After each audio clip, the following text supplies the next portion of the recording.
નમસ્કાર દર્શક મિત્રો, ગુડ મોર્નિંગ, શુભ સવાર. સ્પાર્ક ટુડે ન્યૂઝ સાથે હું છું રાજ. સવારની શરૂઆત કરીએ ન્યૂઝપેપરની મુખ્ય હેડલાઇન્સથી. સૌથી પહેલા ગુજરાત સમાચાર.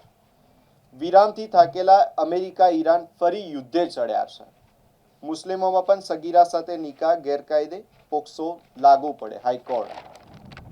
આઈસર ટ્રકમાં ₹78 લાખના દારૂના જથ્થા સાથે એક ઝડપાયો છે. ગોધરાની કુખ્યાત ગૌવંશ કતલ કરતી ગેંગના સાગરીતની ધરપકડ. 12 દિવસના રિમાન્ડ મંજૂર કરાયા છે. યુનિવર્સિટીમાં ઓનર્સ ડિગ્રીના ચોથા વર્ષના વર્ગો શરૂ કરવામાં વિલંબ થયો છે.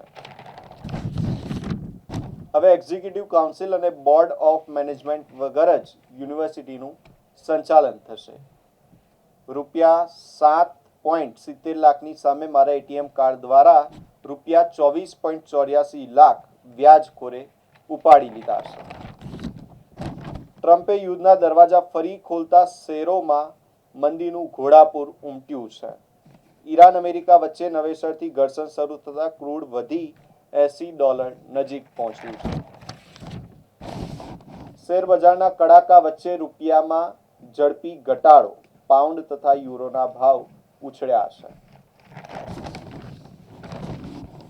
રશિયાનો યુક્રેન પર ડ્રોન અને મિસાઇલથી હુમલો, 3ના મોત અને 20 લોકો ઘાયલ થયા છે. આજે France versus Morocco football world કપની ક્વાર્ટર ફાઇનલ રમવા જઈ રહી છે. E20 પેટ્રોલથી નુકસાન થયું હોય તેવી એક કાર તો બતાવો, નીતિન ગડકરીનું આ કહેવું છે. જાપાનના વિદ્યાર્થીએ ચેટજીપીટીની મદદથી સાયબર હુમલો કરી સ્ટ્રીમિંગ સર્વિસ ખોરવી હતી. વડોદરામાં મોડી રાત્રે ધોધમાર 1 ઇંચ વરસાદ ખાબક્યો. આખો દિવસ ઉકળાટ બાદ રાત્રે વરસાદ પડ્યો હતો. ગંભીરા બ્રિજ દુર્ઘટનાને 1 વર્ષ. નરસીપુરાનો યુવાન હજી લાપતા છે. ગરીબ રથ સૂર્યનગરી સહિત 7 ટ્રેન શોર્ટ ટર્મિનલ કચ્છની 2 ટ્રેનને રદ કરાઈ છે. ચેતર વસાવા અને તેમની પત્નીની અપીલની હાઈકોર્ટમાં સુનાવણી શરૂ થઈ છે. એક નજર કરીએ દિવ્યા ભાસ્કરની મુખ્ય હેડલાઇન્સ પર. સુરતમાં વરસાદનો વિરામ પણ સંકટ યથાવત. પાણીમાં ઘેરાયા સુરતના શ્વાસ. 10 લાખથી વધુ સાડીઓ, 3000 વાહનો ડૂબ્યા અને 800 કરોડથી વધુનું નુકસાન થયું છે. 20મા દિવસે યુદ્ધ વિરામ ખતમ. અમેરિકાએ 80 સ્થળે તો ઈરાને 85 જગ્યાએ હુમલા કર્યા છે. ગર્ભ પરીક્ષણના આરોપી ડોક્ટરને સરકારની જ્ઞાન શક્તિ સ્કૂલના ટ્રસ્ટી પણ બનાવી દેવાયા. ગુજરાતમાં 30 લાખથી વધારે બાળકો સ્કૂલમાં જતા જ નથી.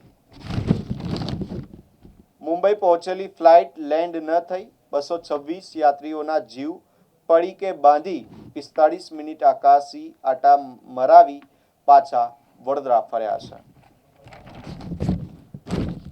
પ્રવેશ કન્ફર્મ કરવા કોલેજમાં રિપોર્ટિંગ અને ઓટીપી વેરિફિકેશન અનિવાર્ય છે.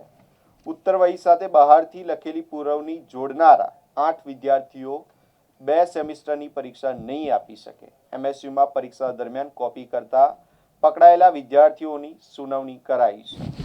2 વર્ષથી નોકરી ન મળતા તાણમાં રહેતા 50 વર્ષીય આધેડે ઝેર ગટગટાવી જીવન ટૂંકાવ્યું છે. ખિસકોલી સર્કલ પાસે બાઇકથી આડે ગાય આવી ગઈ. સિંગડું ચાલકના હાથમાં ઘૂસી ગયું. ભારે ઇજાગ્રસ્ત થયો છે. કપુરાઈ ચોકડી પાસેથી 78 લાખના દારૂ સાથે ક્લીનર ઝડપાયો.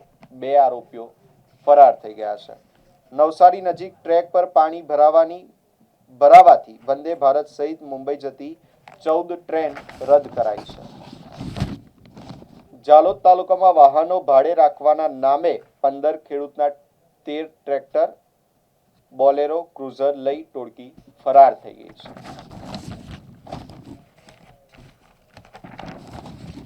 32 વર્ષ પછી યુરોની ટીમ ક્વાર્ટર ફાઇનલમાં પહોંચી છે.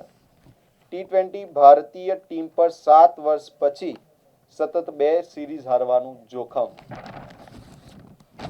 મણિપુરમાં નવો મોરચો. નાગા કુકી સંઘર્ષમાં 5 મહિનામાં 25ના મોત નીપજ્યા છે. સુરતમાં પૂર વચ્ચે વડોદરા એનડીઆરએફે 48 બાળક સહિત 285 લોકોને ઉગાર્યા છે, એટલે કે બચાવ્યા છે. છાણીમાં 9 વર્ષની બાળકીને ચોકલેટ આપવાના બહાને 57 વર્ષીય પ્રૌઢે ઘરમાં ઘૂસી દુષ્કર્મ આચર્યું. આરોપીની ધરપકડ કરાઈ છે. હવે એક નજર કરીએ ગુજરાત મિત્રની મુખ્ય હેડલાઇન્સ પર. મહાયુદ્ધના મંડાણ, ઈરાન સાથેનો યુદ્ધ વિરામ અમેરિકાએ ખતમ કર્યો છે. ક્રૂડ ઓઇલના ભાવ વધ્યા, વિશ્વભરના શેરબજારો તૂટ્યા છે. બંગાળમાં માસૂમ બાળકીના બળાત્કારીનું પોલીસે એન્કાઉન્ટર કર્યું છે. મુખ્ય આરોપી સુફિયાન પઠાણની ધરપકડ, 20 જુલાઈ સુધી રિમાન્ડ મંજૂર કરાયા છે. ગોધરાના કથિત ગૌવંશ કતલ કરવાનો કેસ આ વ્યક્તિ પર લાગેલો છે. ગોત્રીવાસના તળાવ અને વરસાદી કાંસની સફાઈ કરાવવામાં આવી છે. કાશ્મીરમાં 6 દિવસના ઓપરેશન બાદ લશ્કરનો આતંકી ઝાકીર ગનાઈ ઠાર કરાયો છે. નડિયાદ મનપાનું પાણી મપાયું. અમદાવાદી બજારમાં પીવાનું પાણી TDS 700 ને પાર પહોંચ્યું છે. કણજડીમાં 14 કરોડના ખર્ચે બનેલા રસ્તા માત્ર 3 મહિનામાં જ ધોવાઈ ગયા.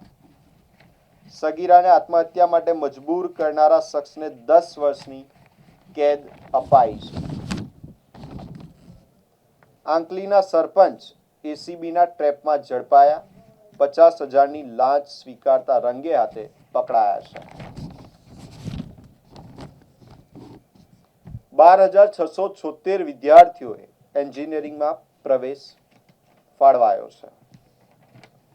2 મહિનાથી પોસ્ટ ઓફિસમાં પાસબુક અને FD બુક નથી. લાખો ખાતેદારો હાલાકીનો સામનો કરી રહ્યા છે. ખેડા પાલિકાના પાપે પરા કાછિયાવાડ વિસ્તારમાં નરકાગાર જેવી પરિસ્થિતિ સર્જાઈ છે. સ્વિટ્ઝરલેન્ડે 72 વર્ષે વર્લ્ડ કપ ક્વાર્ટર ફાઇનલમાં પ્રવેશ મેળવ્યો છે. દક્ષિણ ગુજરાતમાં વરસાદની અસર, વંદે ભારત, તેજસ, શતાબ્દી સહિતની પ્રીમિયમ ટ્રેનો રદ કરવાનો વારો આવ્યો છે. એક નજર કરીએ લોકસત્તા જનસત્તાની મુખ્ય હેડલાઇન્સ પર. મધ્ય પૂર્વ ફરી હુમલાથી ધણધણતા શેરબજારમાં ભૂકંપ સર્જાયો છે.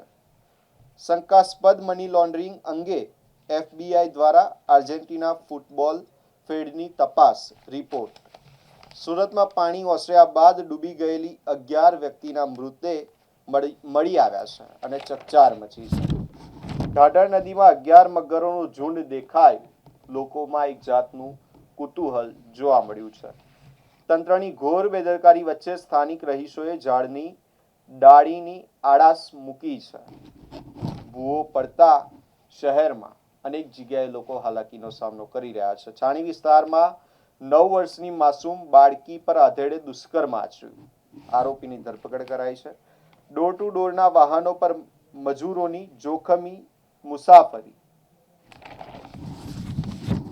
પૂરગ્રસ્ત જિલ્લાઓમાં મંત્રીઓને પહોંચવા આદેશ આપ્યો છે. નસવાડી તાલુકાના સાકળત ગામે કલેક્ટરે ગ્રામજનોની સમસ્યાનો તાગ મેળવ્યો. ભરૂચ નેશનલ એક્સપ્રેસવે પર કેમિકલ ચોરીનો પર્દાફાશ થયો છે. વેસ્ટ ઇન્ડિઝ 23 વર્ષ પછી શ્રીલંકા સામે પ્રથમ ટેસ્ટ શ્રેણી 1-0થી જીતી છે. નર્મદા જિલ્લાના ભાજપના સંગઠન ઉપપ્રમુખે પાર્ટીથી નારાજગી વ્યક્ત કરીને રાજીનામું આપ્યું છે. નકલી પહોંચ આપી શ્રદ્ધાળુઓ પાસેથી દાન ઉઘરાવી લેવાતું હતું. રામ મંદિર દાન ચોરીમાં હવે એક મોટો ખુલાસો થયો છે. પહેલા જ વરસાદમાં પડ ઉખડતા ભ્રષ્ટાચાર ડોકાયો છે.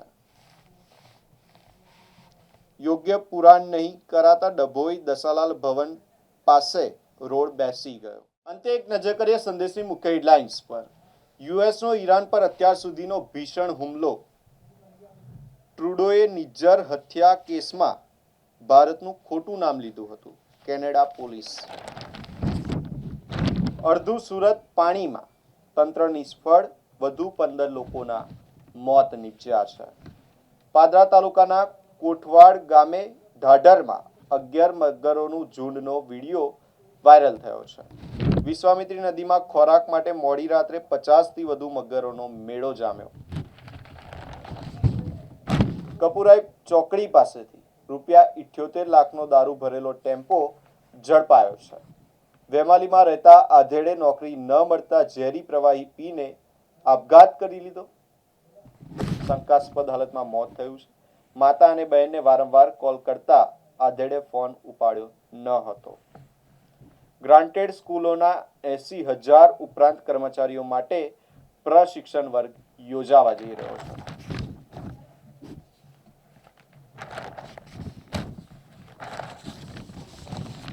શિક્ષણનું વ્યાપારીકરણ. ગુજરાતભરમાં ખાનગી પુસ્તકો અને સ્કૂલ એસેસરીઝનો વાર્ષિક કારોબાર 3500 કરોડને પાર છે. પાર્થ બ્રહ્મભટ્ટ 20 માર્ચથી વિદેશ પ્રવાસે, તો 22 માર્ચે તેમના સહી સિક્કા કોણે કર્યા? સસ્પેન્ડેડ ઇન્ચાર્જ ચીફ ફાયર ઓફિસરનો વિદેશ પ્રવાસનો વિવાદ વધુ વકર્યો છે. પારુલ યુનિવર્સિટીને હોમિયોપેથી હેન્ડ સેનેટાઇઝર માટે પેટન્ટ ગ્રાન્ટ મળી છે. વર્ષ 2033 સુધીમાં ગુજરાત પોલીસમાં વધુ 50,000 નવી ભરતીનું આયોજન છે. પરાજય બાદ રેફરી અને ફિફા પર આર્જેન્ટિનાને જીતાડવાનો પ્રયાસ કરવાનો ઇજિપ્તનો આરોપ લાગ્યો છે. ગેંગસ્ટર ગોલ્ડી બ્રાર એફબીઆઈના મોસ્ટ વોન્ટેડ લિસ્ટમાં માહિતી આપનારને $50,000 ઇનામ. ભાજપમાંથી ટિકિટ લેવા દાવેદારોનું ગાંધીનગર અને દિલ્હી સુધી લોબિંગ શરૂ થયું છે. માંજલપુર વિધાનસભાની પેટા ચૂંટણી આવી રહી છે, જેને લઈને માહોલ ગરમાયો છે. ₹1.25 લાખના પગારદારે શેઠની મર્સિડીઝ સહિત 3 કારની તોડફોડ કરી. અટલાદરા પાદરા રોડના કોમ્પ્લેક્સના પાર્કિંગમાં બનેલો આ બનાવ છે.